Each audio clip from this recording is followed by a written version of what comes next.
살아계신 하나님의 말씀입니다. 고린도전서 9장 23절. 우리 한 목소리로 믿음으로 우리 고백하겠습니다. 고린도전서 9장 23절. 시작. 내가 복음을 위하여 모든 것을 행함은 복음에 참여하고자 함이라. 아멘. 현대 기아자동차 그룹이 올해 큰일을 했습니다.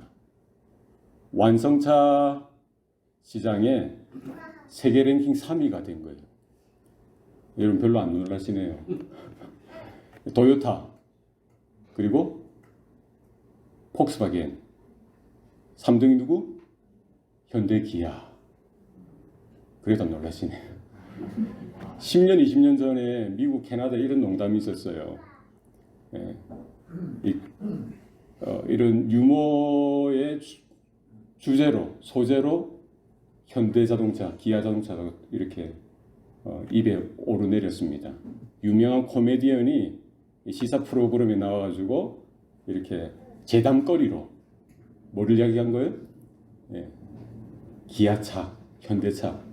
우리 예전에 그런 거 있잖아요. 티코가 터널을 지나갔는데 안 나오더라. 왜 안 나오는가? 거미줄에 걸렸더라. 이런 식으로.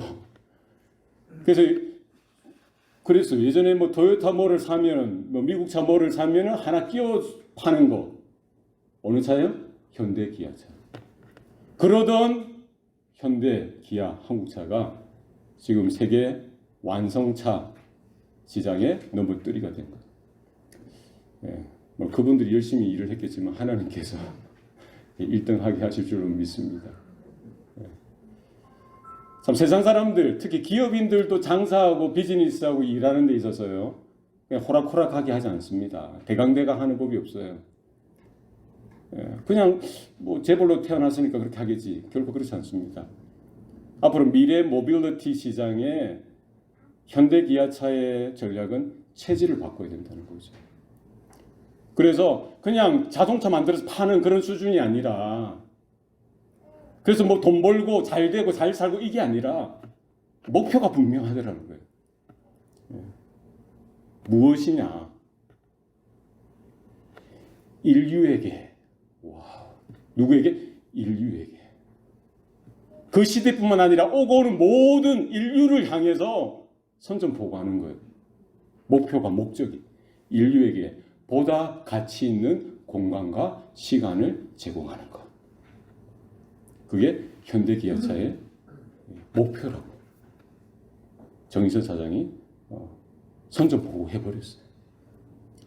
와, 그거 보면서 야, 이런 이 땅에 썩어 문드러질 그런 기업 하나 운영하는 것도 대강대강 하지 않구나. 그럼 우리 하나님의 자녀로 부름받은 우리들, 주님의 핏값으로 거듭났을 뿐만 아니라 주님의 그 십자가의 복음을 위하여 부름받은 주의 종이라고 하는 우리들은 어떻게 해야 하느냐? 우리 교회들, 우리 가정, 우리 자녀, 우리 다음 세대들 어떻게 우리가 준비시켜야 되느냐? 오늘 본문 말씀을 통해서 우리 한번 좀 우리 자신을 이 말씀 앞에, 하나님 앞에 좀 내어드리고 하나님의 지혜와 은혜와 능력을 구하는 그런 시간이 되었으면 좋겠습니다. 우리가 왜 목회를 합니까? 무엇을 위해 목회를 해왔습니까? 또 앞으로 남은 우리의 생애 가운데 무엇을 위해 목회를 하려고 하십니까?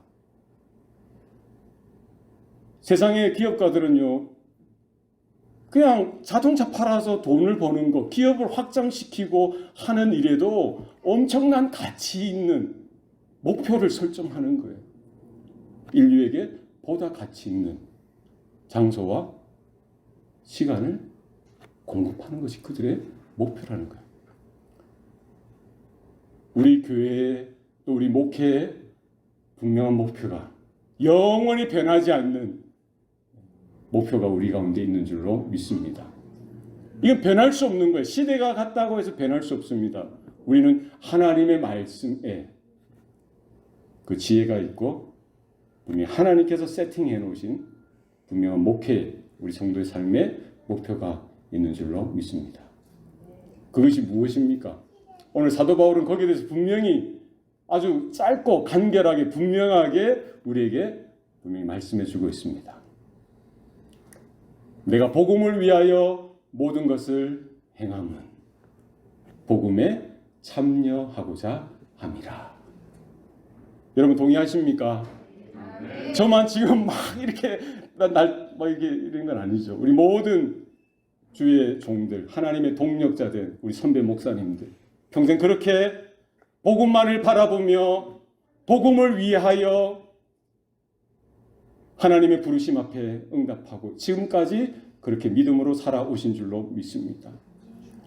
후배된 우리들 동일한 그런 부르심 앞에 여전히 부족하고 여전히 후불면은 날아갈 수밖에 없는 먼지와 같은 존재일 수밖에 없는 우리들이지만 바울이 걸어갔던 그 길, 주님의 그 제자들 사도들이 걸어갔던 그 길, 여기 보면 우리 선배 목회자들이 그렇게 날마다 싸우며 부딪히며 복음만을 바라보며 몸부림치는 그런 모습들이 우리 모든 후배 목회자들에게 모든 성도들에게 동일하게 나타날 수 있기를 원합니다.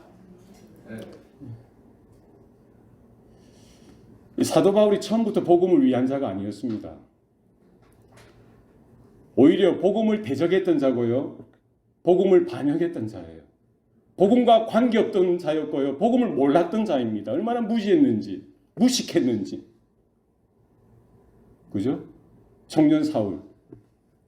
오히려 복음을 대적하고요. 그리스도를 대적하고 성도들을 잡아서 돌로 쳐서 죽이는 그 일에 앞장섰던 자였죠.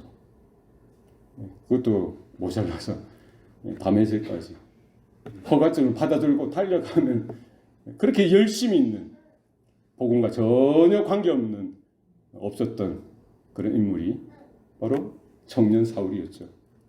어떻게 그가 오늘 본문을 통해서 내가 복음을 위하여 모든 것을 행함은 복음에 참여하고자 함이라.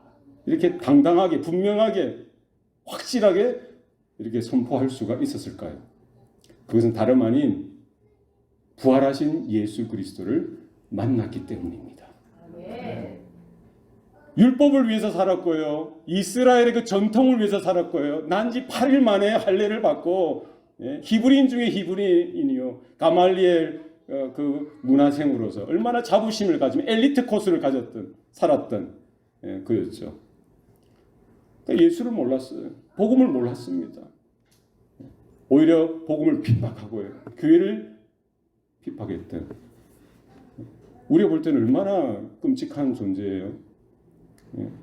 그런 인생도 하나님의 한량없는 영원하신 작정하심 가운데 부활하신 예수 그리스도가 그의 인생 가운데 개입하시고 간섭하셔서 만나주시고 불러주셨을 때에 하나님께서는 이 교회사에 엄청난 놀라운 일들을 행하게 하셨던 그 역사를 우리는 성경을 통해서 역사를 통해서 확인할 수가 있는 것이죠.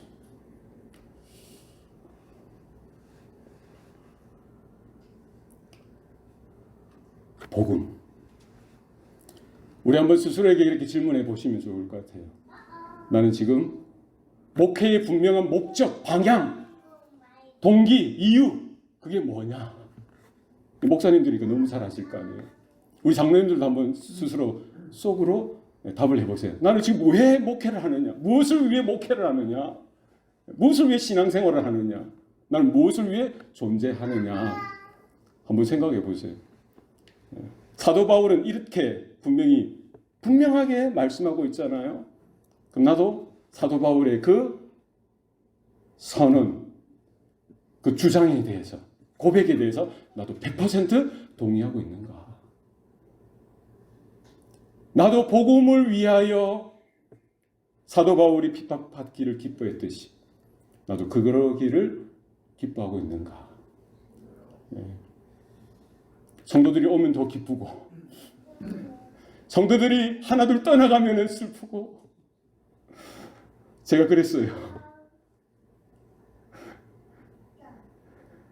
예수님의 그 십자가 복음으로 내가 기뻐하고, 그것 때문에 내가 하나님께서 나를 불러주시고 목사로 부르셨던 그것으로 기쁘고 감격해야 되는데, 사람들이 오면 기쁜 거예요. 싫다고 떠나가면 그게 괴로운 거예요. 내 본질, 내 본심이 뭐냐는 거예요. 여러분은 어떻습니까? 여러분의 교회가 조금씩 커가면 기쁨이 되지 않습니까? 많은 사람들이 인정해주고 칭찬해주고, 이야 우리 목사님, 우리 장로님, 그러면 그게 더 기쁨이 있는 거 아니에요? 사도 바울이 항상 뭐 교회 개척마다 잘 된 건 아니죠. 그게 길어야 3년일 경우도 있고 3개월일 때도 있고 한 달일 경우도 있고요. 사역을 벌여놓으면은, 선교를 해놓으면, 목회를 한다고 치면은 뭐예요? 수많은 방해, 수많은 핍박과 공격이 서슴지 않고 그냥 기다리면서 즉각 오는 거예요. 그러면 사도 바울은 보따리 또 싸고 딴 동네로 이렇게 옮겨 다녀야만 했던 사도 바울. 그럼에도 불구하고요, 바울의 고백은 나는 복음을 위하여 모든 것을 행하며 복음에 참여하고자 합니다. 오늘 우리가 다 읽지는 못했지만 고린도전서 9장의 배경은 그렇죠. 내가 율법 아래에 있는 자들에게 율법 아래에 있는 자와 같이 된 것은 그 율법 아래에 있는 자들을 한 사람이라도 더 구원하기 위함이라. 율법이 없는 자들에게 율법 없는 자처럼 내가 되어진 것은 뭐예요? 그들을 한 사람이라도 구원하기 위해서 그렇다고 고백하고 있는 거예요. 생각하고 바라보고 선택하고 결정하고 행하는 모든 일들, 사도 바울의 동기는 뭐예요? 오직 복음이었던 거예요. 저와 여러분의 복음은 무엇입니까? 세상 사람들이 기대하고 기다리고 듣고 싶은 복음은 무엇일까요? 우리는 성공하는 거예요. 잘 사는 겁니다. 병에 낫는 것, 하는 것마다 잘 되는, 그게 복음 아니겠어요? 그러나 바울이 목매었던 복음, 바울이 그것을 위해서 죽었던 그 복음은 그게 아니죠. 복음이 뭡니까? 잘 되는 겁니까? 번영하는 겁니까? 성공하는 겁니까? 출세하는 겁니까? 목회가 어떻게 크게 성장하는 겁니까? 우리도 그런 복음을 목말라고, 저도 그랬습니다. 지금도 그러고 있는지 몰라요. 정말 내가 증거하고 있는 그 복음이 뭐냐는 거예요. 여러분의 교회가 선포하고 있는 그 복음이 뭐냐는 거예요. 성경에 분명히 나와 있죠. 바울이 분명히 선언한 거예요. 로마서 1장 2절, 3절, 4절. 이 복음은 하나님이 성경에 그의 아들에 관하여 미리 약속하신 것이로다. 그의 아들에 관하여 말함은 혈통으로는 다윗의 자손으로 나셨고 성결의 영으로는 죽은 자들 가운데서 부활하사 능력으로 하나님의 아들로 선포되셨으니 곧 우리 주 예수 그리스도 신이라. 저는 우리 선배 여러 목사님들이 그 복음만을 위하여 지금까지 존재하고 그 복음을 위하여 목회해 외웠다고 저는 믿습니다. 우리가 얼마나 살지 모르겠어요. 길어야 50년 아니겠어요? 100년일까요? 그 전에 주님이 오실 수도 있죠. 한 사람도 예외 없이 우리는 그 심판대 앞에 하나님 앞에 서게 될 겁니다. 바울이 섰듯이. 우리는 무엇을 위해 달려가고 있는지, 무엇을 위해 존재해야 하는지, 우리 PCA가 왜 존재하는지, 우리 교회가 왜 존재해야 하는지 그 방향을 우리 경험이나 우리 지식이나 우리 신학, 아니요, 성경 말씀 안에서 바울이 증거하고 바울이 살았던, 바울이 그것을 위해 죽었던 그 복음 안에서 우리가 발견하고 우리 믿음 안에 믿음으로 화답하고 확증하는 이 시간 되었으면 좋겠습니다. 물론 이후 시간 우리가 자유롭게 돌아다니면서 즐거워하고 기뻐하고 하나님이 만드신 자연 만물을 우리는 누려야 할 자격은 안 되지만 하나님 그런 특별한 기회를 주셨기 때문에 그렇게 해야 할 것입니다. 그러나 이 예배 시간을 통하여 다른 누군가를 못 보는 게 아니라 정말 내 한 사람, 여러분 한 사람이 이 말씀 앞에 서서 하나님이 나를 향해서 기대하고 계신 것이 뭐냐? 내가 지금까지 붙들었던 그 목회의 본질이 뭐냐? 목회의 그 방향이 뭐냐? 왜 목회자로 부름받았느냐? 복잡하지 않습니다. 분명합니다. 확실합니다. 내게 있는 모든 것들을 내려놓으셔야 돼요. 내게 있는 모든 야망과 비전을 깨부셔야 돼요. 내가 섭섭하고 내가 절망했던 모든 것까지도 내려놓으셔야 돼요. 왜? 하나님의 것이니까. 하나님의 복음이니까. 복음 대신 그리스도만이 영화롭게 되어지고 높임받는다면은 지금 죽어도 우리는 여한이 없는 자들이지 않습니까? 아멘입니까?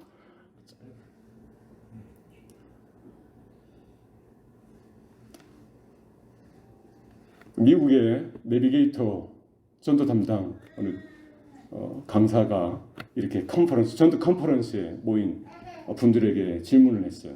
이제 전도에 대해서, 내비게이터 훈련에 대해서 이제 이렇게 말하는 기회가 있었죠.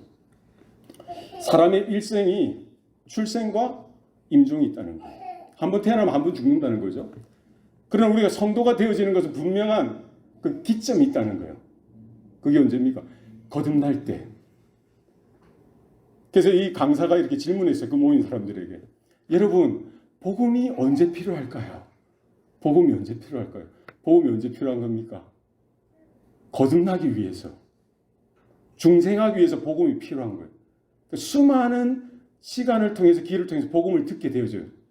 하나님께서 어느 시점인지 모르지만 그 정해진 찰나의 시점에 복음이 그에게 들려지게 하시고 깨닫게 되게 하시고 그 내면의 모든 것들을 조명케 하셔서 죄인됨으로 인해서 절망케 하시고 복음 대신 그리스도를 영접하도록 하셨다.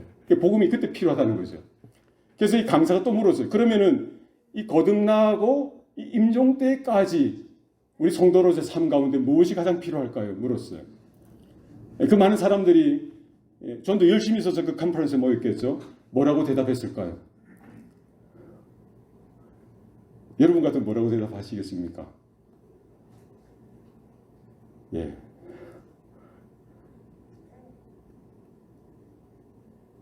제자도요. 제자 훈련요. 영적 성숙요. 성화요. 이런 이야기들이 나왔어요. 이 강사가 말하기를 뭐라고 말할게요? 여보세요?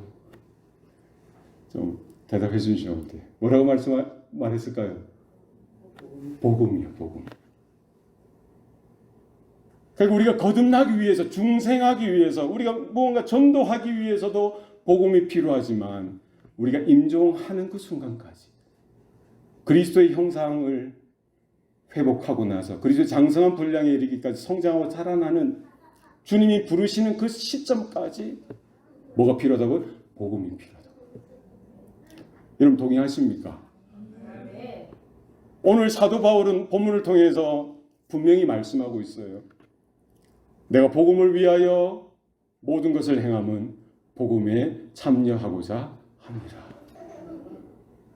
목회자 된 저와 여러분에게도 정말 지금 이 시점 우리에게 필요한 것이 뭘까? 여러분 무엇입니까? 세미나입니까? 어떤 집회입니까? 아닙니다. 우리에게 가장 필요한 것은 복음인 줄로 믿습니다. 아멘. 사도 바울이 분명히 말씀하잖아요. 그 대사도 바울이 분명히 선언하잖아요. 내가 복음을 위하여 모든 것을 행했다고. 그러나 이 모든 것들이 이것으로만 끝나는 것이 아니라 자기가 그 복음에 참여하기를 원한다. 고백하는 거예요. 우리는 강단에서 복음을 선언하고 선포하고 가르치고 많이 하잖아요. 그러나 정작 내가 목회자된, 아니 성도된, 하나님의 자녀된 내가 그 복음 안에 참여하고 있느냐. 이것은 또 다른 문제라는 거예요. 얼마나 신학적으로 성경 지식으로 우리는 잘 압니까? 전혀 이단스럽지 않게 잘 가르칠 수 있어요. 그러나 그 가르친 대로, 그 선포한 대로 정말 성경에 기록되어진 그 복음, 그 말씀, 부르심 따라 내가 정말 복음에 참여하고 있느냐. 이것은 또 다른 문제입니다. 내가 알고 있기 때문에, 내가 잘 가르치기 때문에, 내가 잘 하기 때문에 내가 복음 안에 참여하고 있는 거 아니냐? 아닙니다. 착각하시면 안 돼요.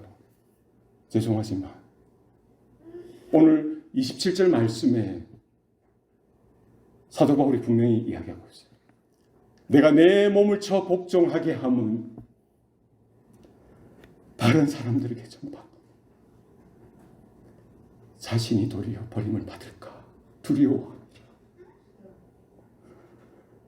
평생 복음을 위해 살았는데 목회만을 하나 붙들고 살았는데 정작 나는 복음에 참여하지 못하고요. 사도 바울이 두려워했던 그것, 남들에게는 다 잘 가르치고 다 했는데 도리어 나는 버림을 받지 않을까? 가능성이 있다는 거예요. 바울은 그걸 가장 두려워한 거예요. 아유, 저 또 젊은 목사가 무슨 소리 하는 거야? 그건 제 이야기가 아니고 사도 바울의 이야기입니다. 한국에 어떤 가정 세미나에 아주 유명한 강사가 있었어요. 이 사람은 뭐 한국 팔도에서 다 불려 다니는 거예요. 여기 가서 가정 세미나하고 저기 가서 가정 세미나 하는 거예요.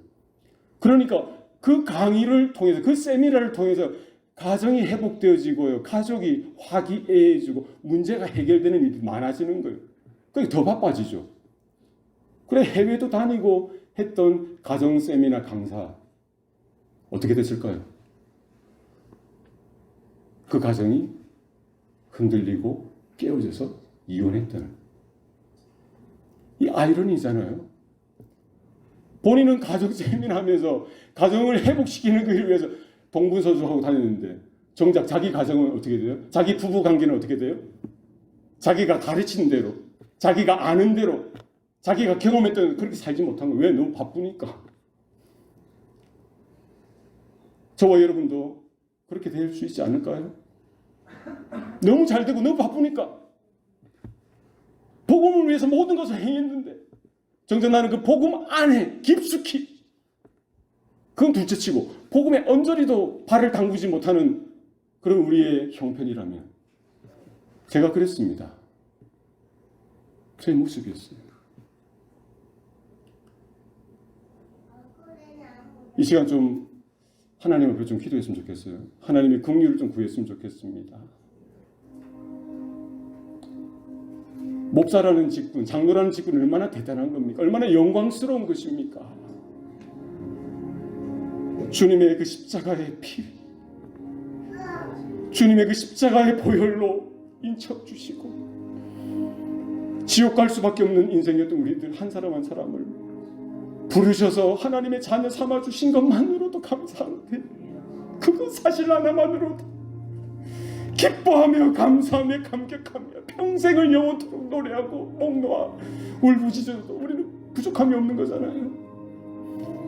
그런데 말씀의 종으로 부름받아 사도 바울이 걸었던 그 영광스러운 길을 하나님이 우리를 불러주셨는데 정작 나는 어떤 모습인지 오늘 말씀 앞에 서서 한번 돌이켜보면 좋겠어요. 하나님의 기 아니겠어요? 나는 복음을 위해서 살고 있는가? 내 목회의 본질은 복음인가?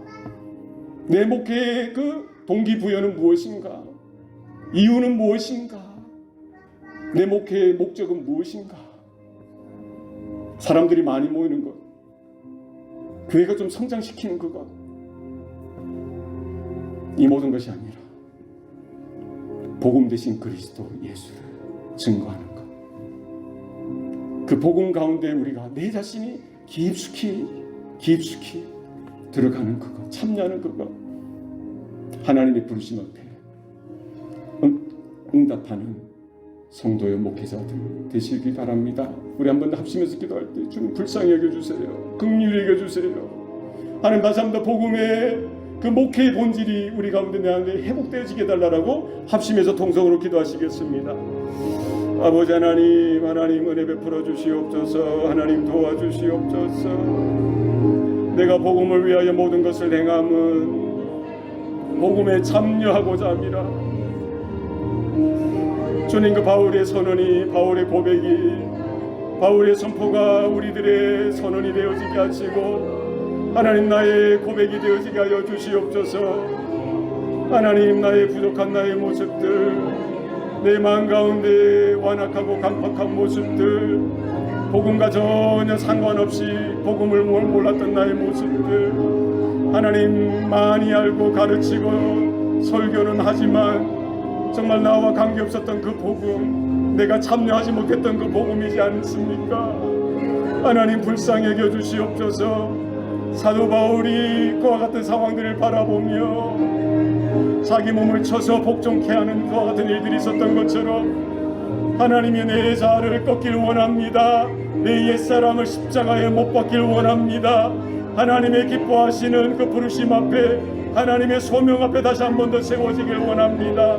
하나님, 우리의 목회의 본질이 무엇이고 목회의 목적이 무엇인지를 다시 한 번 더 확인하고 하게 하여 주시고, 주님이 살리시고 주님이 세우신 교회, 주님이 맡겨주신 교회들을 하나님 두렵고 떨림으로 하나님 감당할 수 있도록 주님 은혜 베풀어 주시옵소서. 하나님, 우리에게 성령을 베풀어 주시소. 하나님이 우리 힘이 아니라 내 힘이 아니라 하나님의 능력으로, 하나님의 지혜로, 하나님의 수준에, 하나님의 부르심 앞에 믿음으로 응답할 수 있도록 주님 은혜 베풀어 주시옵소서. 아버지, 도와주시옵소서. 살아계신 아버지 하나님, 정말 그 사도 바울의 그 고백이, 그 선언이 정말 우리 머리에만 맴도는 그런 지식이 되어지지 않길 원합니다. 주님, 우리 마음으로, 가슴으로, 믿음으로 받길 원합니다.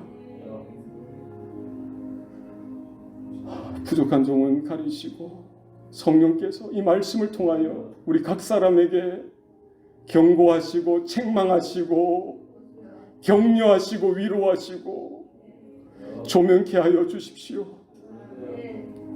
우리에게는 아무 소망이 없습니다. 우리에게는 아무런 능력도 없습니다. 우리에게는 아무런 실력도 형편도 안 됩니다. 주님, 도와주십시오. 주님, 긍휼을 주십시오.